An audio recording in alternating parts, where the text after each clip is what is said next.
भारत और कनाडा के रिलेशंस एक ऐसे पड़ाव पर जा पहुंचे हैं जहां से वापस आना मुश्किल लग रहा है।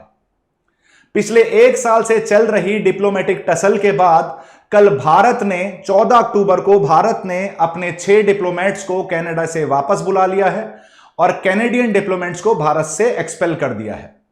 पिछली बार ऐसा कुछ हमें 2019 में देखने को मिला था, जब पुलवामा अटैक के बाद भारत ने अपने हाई कमिश्नर्स को इस्लामाबाद से वापस बुला लिया था और आज भी इस्लामाबाद में आपको इंडियन हाई कमिश्नर देखने को नहीं मिलते हैं। पाकिस्तान के साथ यह चीज एक्सपेक्टेड है, लेकिन एक डेमोक्रेटिक फ्रेंडली कंट्री के साथ ऐसा होना बहुत बड़ा जियोपॉलिटिकल डेवलपमेंट है, जिसके बहुत ज्यादा जियोपॉलिटिकल रिपरकशंस हो सकते हैं। इस वीडियो के अंदर हम डिस्कस करने वाले हैं आखिर मुद्दा क्या है। ये जिस सिख कैनेडियन किलिंग की बात चल रही है उनका नाम है हरदीप सिंह निज्जर। ये आखिर हरदीप सिंह निज्जर है कौन और आने वाले समय में कैसे ये जियोपॉलिटिकल एक जो डेवलपमेंट हुआ है ये आने वाले समय में भारत के डिप्लोमेटिक चैलेंजेस को बढ़ाएगा, भारत इसे कैसे किस तरीके से टैकल कर सकता है और आखिर ट्रूडो गवर्नमेंट भारत को टारगेट कर क्यों रही है। इससे पहले कि हम इन सब चीजों के बारे में डिस्कस करें, आपके लिए खुशखबरी है। दशहरे के पावन अवसर पर डेमोक्रेटाइजेशन ऑफ एजुकेशन की तरफ बढ़ते हुए चहल एकेडमी आपको प्रोवाइड कर रही है डिस्काउंटेड कोर्सेस, जिससे आप घर के कंफर्टेबल माहौल में अपने सिविल सर्वेंट बनने के सपने को पूरा कर सके। इसके लिए आपको हमारा ऑनलाइन कोर्स मात्र मिल रहा है 49,999 रुपीज में और रिकॉर्डेड लेक्चर्स मिल रहे हैं जिसमें यूपीएससी सिलेबस को थॉरोली कवर किया जाता है केवल 19,999 रुपीज में।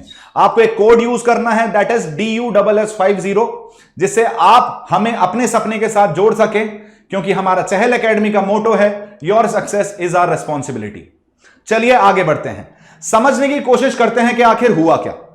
इस कंटेक्स्ट को जो कल एक्चुअली आपको होता हुआ दिखता है, उससे पहले एक चीज समझने की कोशिश करते हैं। जून 2023 में ब्रिटिश कोलंबिया के वैंकूवर सबर्ब में 2 अननोन लोगों ने हरदीप सिंह निज्जर, जो एक इंडियन कैनेडियन सिख हैं, उनको गोली मार के मार दिया। G20 समिट हुआ, ट्रूडो और मोदी जी के बीच में थोड़ी सी टसल्स देखने को मिली। उसके बाद ट्रूडो का सितंबर के अंदर एक बयान आता है कैनेडियन पार्लियामेंट के अंदर, जिसके अंदर बोला गया कि हरदीप सिंह निज्जर की डेथ के लिए इंडिया का डायरेक्ट इन्वॉल्वमेंट है और इसलिए उन्होंने जो टर्म यूज किया वहां तक वो था credible allegations, not the evidences but credible allegations. India ने पूरी तरीके से इसे डिस्कार्ड किया। इंडिया ने बोला अगर आपके पास कोई टिंच ऑफ, अगर रत्ती भर भी अगर आपके पास कोई एविडेंस है तो हमें प्रोवाइड करो, लेकिन ये जो एजेंडा बेस्ड पॉलिटिक्स आप कर रहे हो इसको पे भारत बिल्कुल भी एग्री नहीं करता है और कंप्लीटली उसे डिस्कार्ड करता है, इस स्टेटमेंट को डिसोन करता है। अब फास्ट फॉरवर्ड टू अक्टूबर 2024, तब से पिछले 1 साल से टसल चल रही है, इंडिया और कनाडा के रिलेशंस भी खराब हुए। अब इन्होंने क्या कहा, कैनेडियन अथॉरिटीज का एक स्टेटमेंट आता है, एक ट्वीट आता है, एक बयान आता है, जिसके अंदर वो बोल रहे हैं कि जो इंडियन हाई कमिश्नर हैं, बेसिकली इस टाइम जो इंडियन हाई कमिश्नर वहां सर्व कर रहे हैं उनका नाम है संजय कुमार वर्मा। तो ये जो इंडियन हाई कमिश्नर हैं संजय कुमार वर्मा, इनको लिस्ट किया गया है एज पर्सन ऑफ इंटरेस्ट किसकी इन्वेस्टिगेशन में, एक foreign interference in Canada in relation to killing of a Canadian Sikh भाई।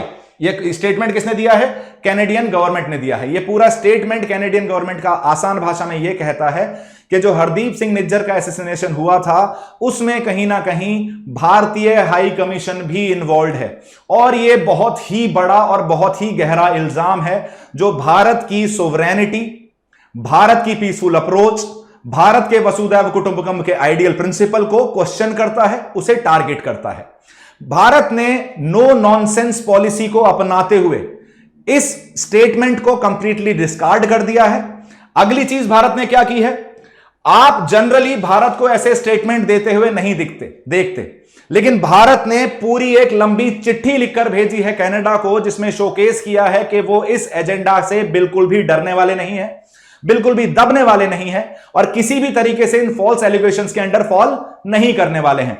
अगर इस मैसेज पे ध्यान दिया जाए तो इसमें बहुत छोटी छोटी चीजें हैं, माइनर चीजें हैं जो डिप्लोमेसी को दिखाती हैं और किस तरीके से भारत इस जो बेसिकली इशू हो रहा है, जो टसल हो रही है, इसको अप्रोच कैसे कर रहा है। तो इंडिया झुकने के लिए तैयार नहीं है, अपनी सोवरेनिटी, अपने ऊपर किसी भी तरीके से कोई एलिगेशन लेने के लिए तैयार नहीं है। अगर इसको देखा जाए तो सबसे पहले उन्होंने बोला कि ये जो हाई कमिश्नर और डिप्लोमेट्स को, पर्सन ऑफ इंटरेस्ट को इन्वॉल्वमेंट की आप बात बता रहे हो, ये पूरी तरीके से झूठ है, इसको हम कंप्लीटली डिस्कार्ड करते हैं। ये ट्रूडो गवर्नमेंट का एक पॉलिटिकल एजेंडा है, ध्यान रखने वाली बात। कनाडा गवर्नमेंट यूज नहीं किया उन्होंने ट्रूडो गवर्नमेंट यूज किया, क्योंकि उन्हें पता है कि ये सब चल रहा है वोट बैंक पॉलिटिक्स के लिए, एक पॉलिटिकल एजेंडा है। उन्होंने बोला भी इसके अंदर कि ये आपकी वोट बैंक पॉलिटिक्स चमकाने का एक नया तरीका हो सकता है, लेकिन कनाडा और भारत के रिलेशन इससे काफी ज्यादा खराब हो सकते हैं। उन्होंने यह भी बोला कि ये सर्टेन एलिगेशंस जो आपने लगाए थे 2023 के अंदर, उसके बाद से अपने एक भी evidence share, not even a shred of evidence has been shared with India, केवल एलिगेशंस लगाए गए हैं। तो भारत के ऊपर बेबुनियाद एलिगेशंस लगाकर जो ये आप खेल कर रहे हो, भारत इससे एग्री नहीं करता है। ये एक डेलिब्रेट स्ट्रेटेजी बताई गई है जिससे इंडिया को टारगेट किया जा सके अपने पॉलिटिकल गेन्स के लिए। साथ ही साथ यह भी बोला गया है कि इतनी रिक्वेस्ट करी है भारत ने मल्टीपल एक्सट्रेडिशंस की कि यार बहुत सारे टेररिस्ट हैं जो आपके यहां रह रहे हैं, उन्हें एक्सट्राडाइट कर देना चाहिए, लेकिन कनाडा के कान पे जूं तक नहीं रहेंगी।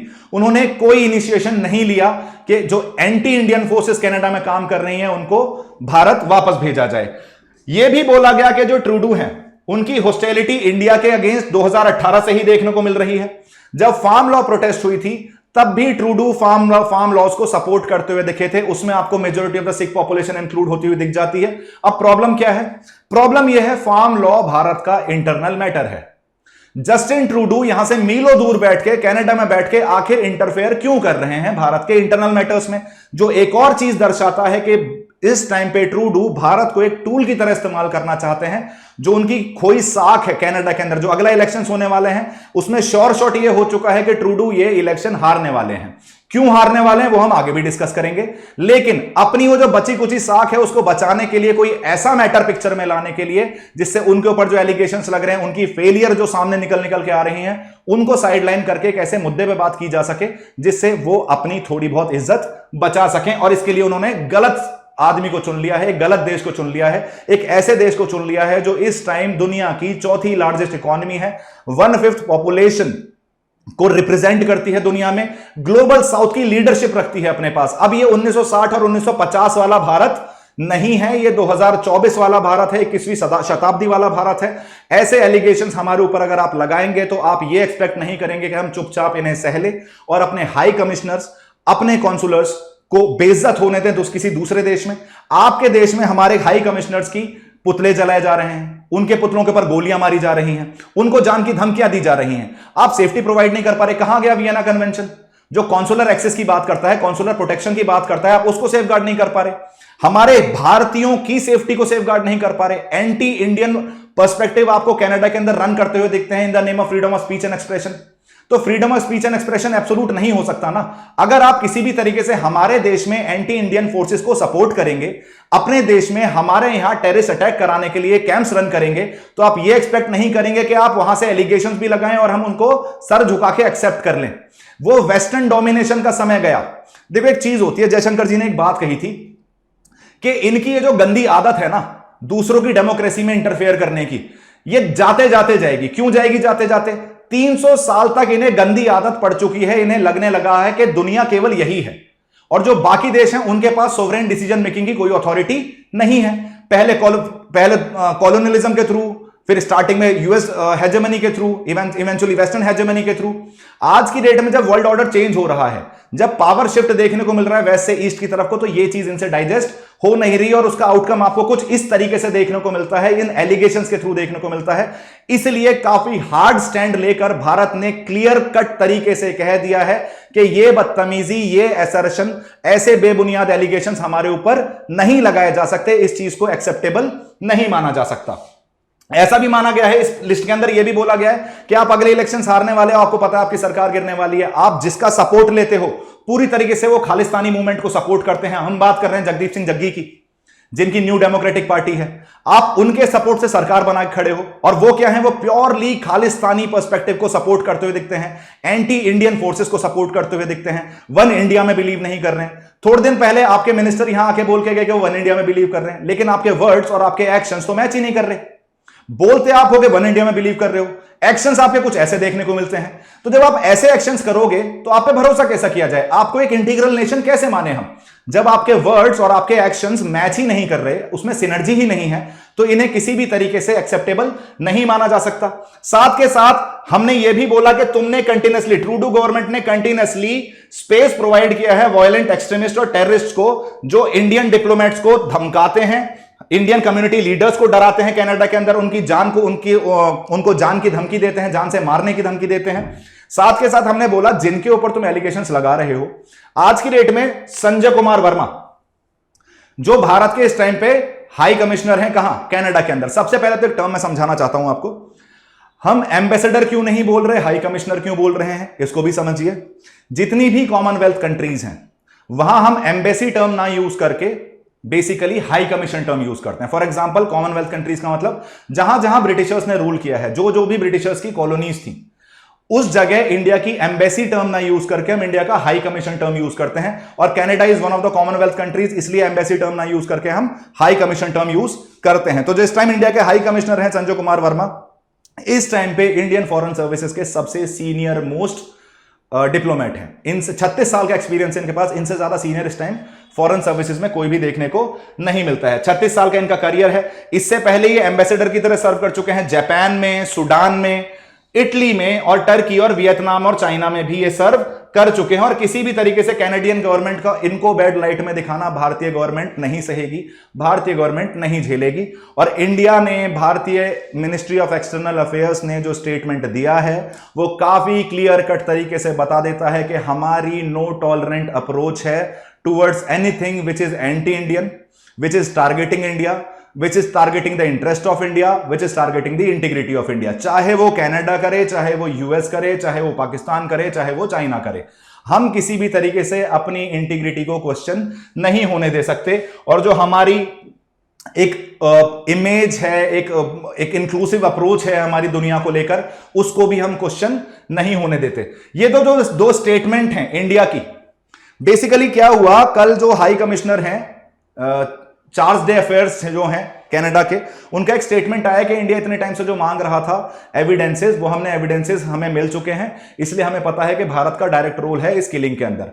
इंडियन गवर्नमेंट का क्लेम करना है कि एक रत्ती भर एविडेंस अब तक प्रोवाइड नहीं किया गया है। और दूसरी चीज, अगर एविडेंस मिल भी गए थे तो आप इसे डिप्लोमेटिक चैनल्स के थ्रू टैकल कर सकते थे, इसे पब्लिसाइज कर इससे पब्लिसिटी गेन कर आपने शोकेस कर दिया कि आपका इंटेंशन क्या है। आप प्रॉब्लम को रिजॉल्व नहीं करना चाहते, आप इसका मुद्दा बनाना चाहते हैं जिससे आपको इलेक्शन में फायदा हो जाए। नहीं तो आपके पास एक बेटर चैनल था, इतना समझदार आप शक्ल से तो दिखते ही हो कि एटलीस्ट आप यूज करो डिप्लोमेटिक चैनल्स अगर बायलेटरल कोई इशू आ रहा है, rather than going in media and spitting the vomit about या spitting the poison about India. तो कहीं ना कहीं आप ट्रूडो को भी समझने की जरूरत थी कि this is not how diplomacy works, और इसका खामियाजा उन्हें अब भुगतना पड़ेगा। इसके बारे में भी हम डिस्कस करेंगे।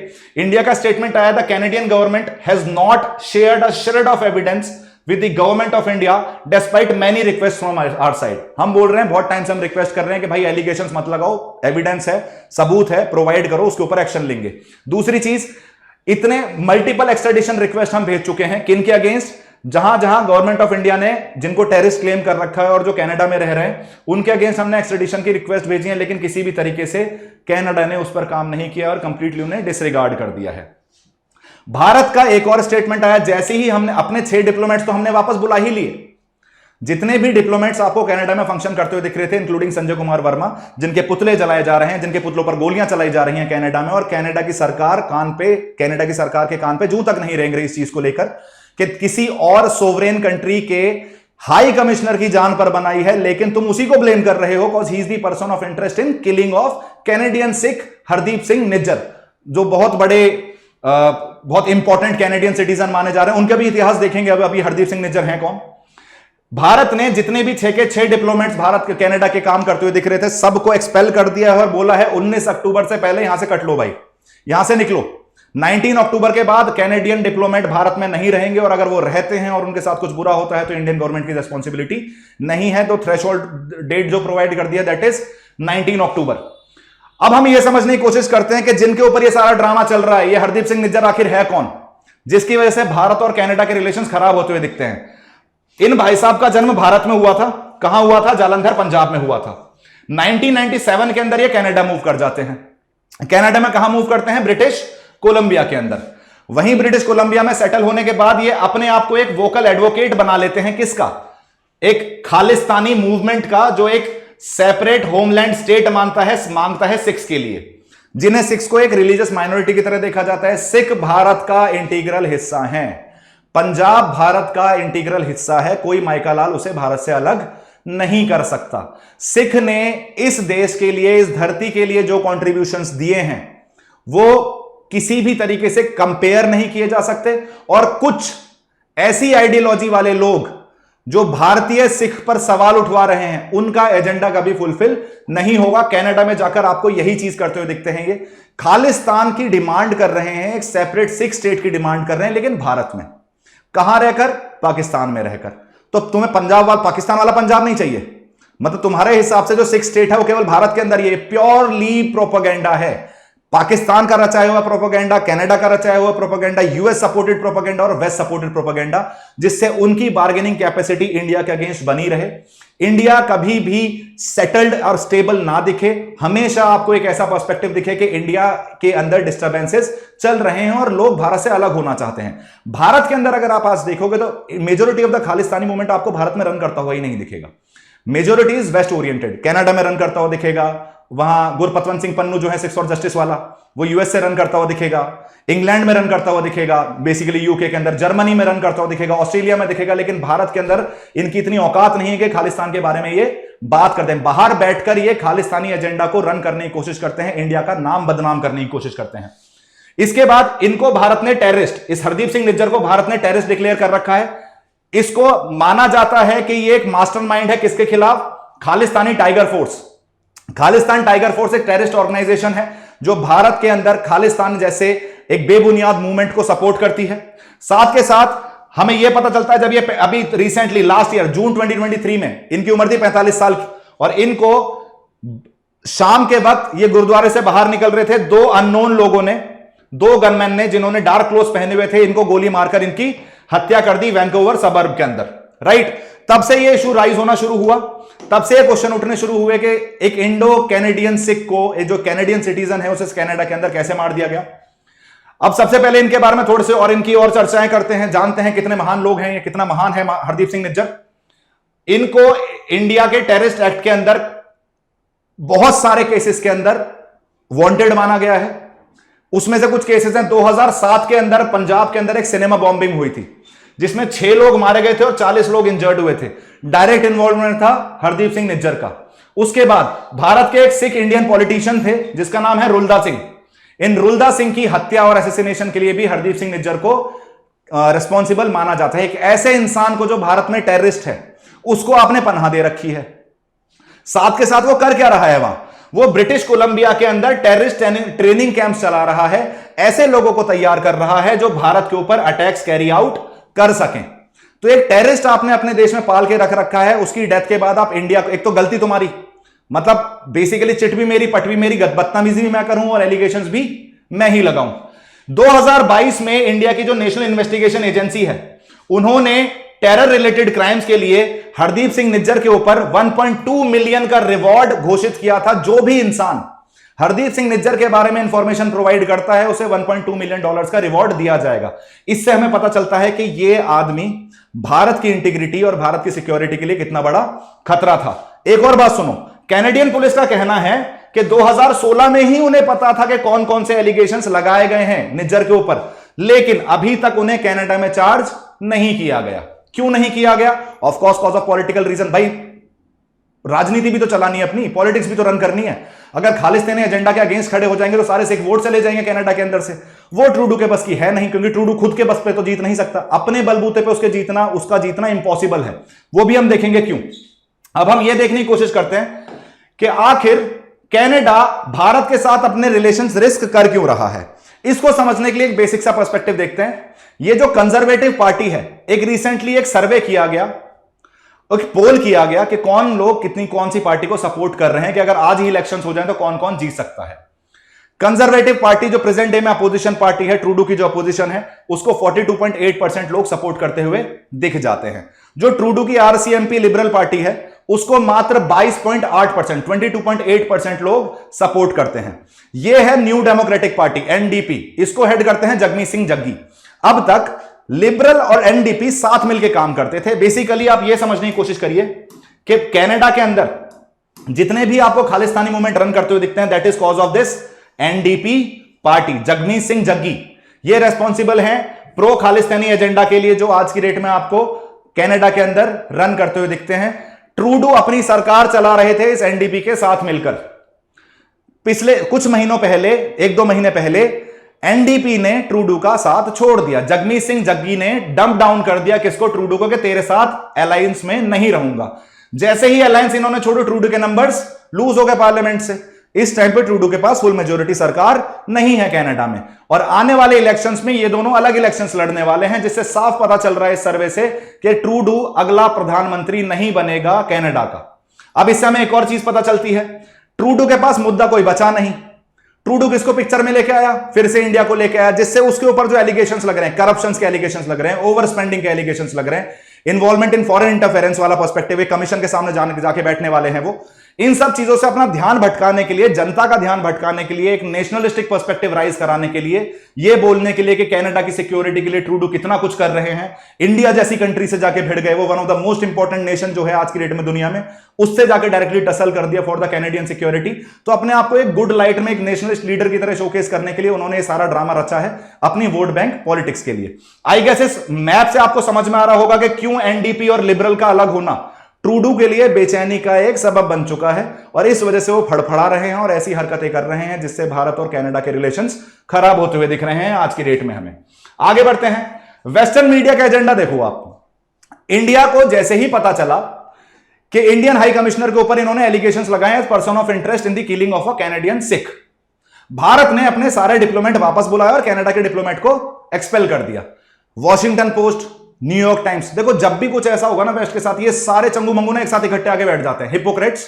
ये एक साथ इकट्ठे आके बैठेंगे और इन्होंने इंडिया को ही ब्लेम करना शुरू कर दिया कि इंडिया का हाथ है निज्जर की किलिंग में, इसलिए कनाडा ने एक्सपेल कर दिया है इंडियन हाई कमिश्नर्स को, जिससे ये शोकेस किया जा सके कि जो अपर हैंड है वो किसका है, कनाडा का है। वेस्ट कभी हार नहीं मानेगा, ये 300 सालों की गंदी आदत है, इतनी जल्दी हार नहीं मानेगा, लेकिन जल्दी मानेगा फॉर श्योर। जितनी जल्दी भारत और eastern perspective including China, including Russia, जिस तरीके से वापस ग्लोबल ऑर्डर में राइज करते हुए दिख रहे हैं, वेस्ट की हेजेमनी ज्यादा टाइम नहीं चलने वाली है। अब इससे प्रॉब्लम क्या क्या हो सकती है? देखो भारत कनाडा के तो रिलेशंस खराब होंगे, हमें ज्यादा दिक्कत नहीं है। हमारा बायलैटरल ट्रेड कितना है? बायलैटरल ट्रेड हमारा $13 बिलियन। अगर ट्रेड खत्म भी हो जाता तो बहुत ज्यादा कोई फर्क नहीं पड़ेगा। प्रॉब्लम क्या है? बहुत सारा इंडियन डायस्पोरा कनाडा के अंदर रहता है, उनकी सेफ्टी का एक इशू है। दूसरा, कनाडा के लिए क्या नुकसान है? कनाडा के लिए यह नुकसान है कि भारत आज की डेट में 4th लार्जेस्ट इकोनॉमी है, फास्टेस्ट ग्रोइंग इकोनॉमी है। हमसे ज्यादा बेटर हॉटस्पॉट इकोनॉमिक ग्रोथ के लिए आज की डेट में कोई और नहीं है। हमसे बेटर इन्वेस्टमेंट डेस्टिनेशन आज की डेट में कोई और नहीं है। हमसे रिलेशंस खराब करके कनाडा ने अपने पैर पे कुल्हाड़ी मारी है, बीइंग अ डेमोक्रेसी। एक डेमोक्रेसी से लड़ रही है for their personal gains, for their vote bank politics, और दूसरी डेमोक्रेसी भारत के लिए वो उनको तोड़ने की साजिश कर रहे हैं। ऐसे लोगों को सपोर्ट कर रहे हैं जो एंटी इंडियन कैंपेन्स में सपोर्ट करते हैं, freedom of speech and expression के नाम पे भारत को तोड़ने की बात आपने अलाउ कर रखी है अपने देश में, जिसको बिल्कुल भी एक्सेप्टेबल नहीं माना जा सकता। दूसरा मुद्दा यह है, यूएस के लिए बहुत प्रॉब्लम होने वाली है। क्यों होने वाली है? 2025 में होने वाला है कनाडा में G7 समिट, और आपको पता होना चाहिए कि आज की डेट में G7 समिट में भारत भी पार्टिसिपेट करता है, बीइंग दी 4th लार्जेस्ट इकोनॉमी।